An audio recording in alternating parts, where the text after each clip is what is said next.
Matam sang laingakna miyeng sangba watpana lamdam asigi mama mapa oibasingna laingaki mahailoi sangsingda thajaba thambagi mahutta lanai mahailoi sangsingda thajaba thamduna masa masu singbu mahai masing tamhanbagi hainabi ama lakhibana laingaki mahailoi sang kaya mamingtagi oina leiramba adu ngasidi mama mapa oibasingna tapna thajaba thamnarakli School ama lay haiba fawba laikai miyamna kauthokna ruraba subnatagi mahairoi anikhak leiramba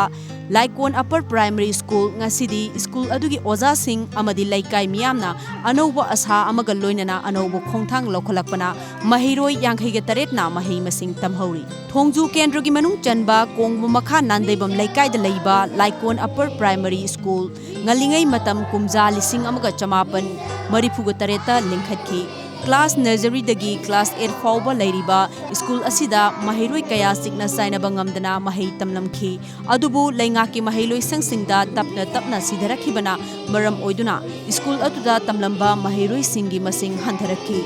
Maduna maram oiraga laikai miyamna fawba laikai aduda School ama lairi haiba fawba kauthoknakhi Mamang sehigi academic session da supnatagi mahairoi anikhak School aduda tamlamki hairi School adugi oiramliba fibam adu khanglaba tungda Imphal East ki ZEO gi lamjing makhada laikai miyam gi oiba mifam pangthoktuna School Management Committee semduna committee gi mioi sing laikai miyam amadi oza singna laikai gi yumthong khuding changduna mahairoi sing school asida mahai masing tamhananaba haizabadagi ngasidi school asida mahairoi yankhai ge taret lairik tamli haina school adugi headmaster Wanglembam Gobinna fongdorakhi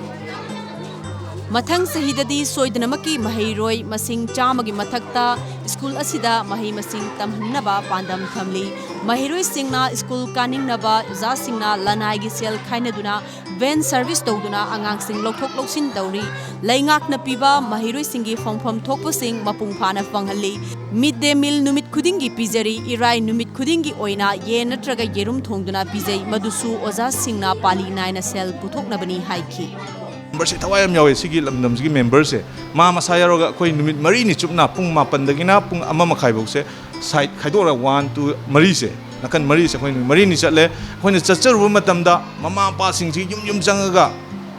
haijaba matam sida mama pa na thajadaba noi du school leiri bane ga haiba school thabi raktri kai gino school so syam chawr su ngang se su ka handri kai no hangba matam sida ben tong da school chatloi haiba mama na bisina ben tong e ningai to ado mama pa yam laira jagra pa dona Kano tawzaraga check sujaraga madu mama duna amta angang macham ju siele mai to le muda ain oza myam do wari sare oza myam akoi myam khainaraga koi chu laibudi nate adu bul pachatuk chatik khaidonraga ben ama service to on chene toga ben ama service to honje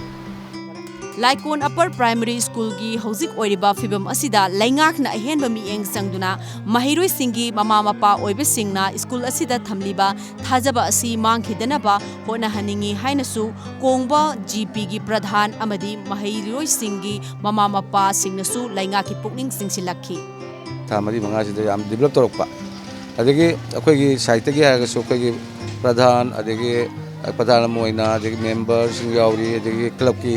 Miyoi sing mayam punar tana minarga koi su development tongna ba na koi si yam kan honare yam phajana hona biya oja ngai na anga ngai si adum phajana takpi boko yumda lakpa ka da school dai tarak pa se adum anga ngai jo adum yumda adum isai saktana abc hayu kholo ha ba se adum yam phajana happy haitar Friday khuding moi meet na taga iksa adum pija atai matal na so adum pija ba yawi boko adum phajana hona bi haitar sum yam nunga haitar mamang da di sum School jita satram to ude buka to hantak di satra ju mayam kano tawre laire aduga yam phajana ju tawbire oja jing na principal leriba oja jing jina ju yam phajana hona bire ba adana angang jing ji ju sum kai hani sum hai hoi satning ba su phawre ha ba pen da ba kai su laitre sum angang jing jina pamba adum tawbire Government ki school ama fahanba matamda government mathanda da taislaga phagada banate laikai edu da leiriba miyam sing amadi school du da leiriba oza singi achauba daita lei laingak nasu miyam gi kholau ta bangai ba gi mahutta asan ba mieng thamba tangai fadri cameraman Ojit amadi Naresh kaloina na paudam jaribi Arun Bla Times of Manipur Laikol Upper Primary School Uchekol Imphal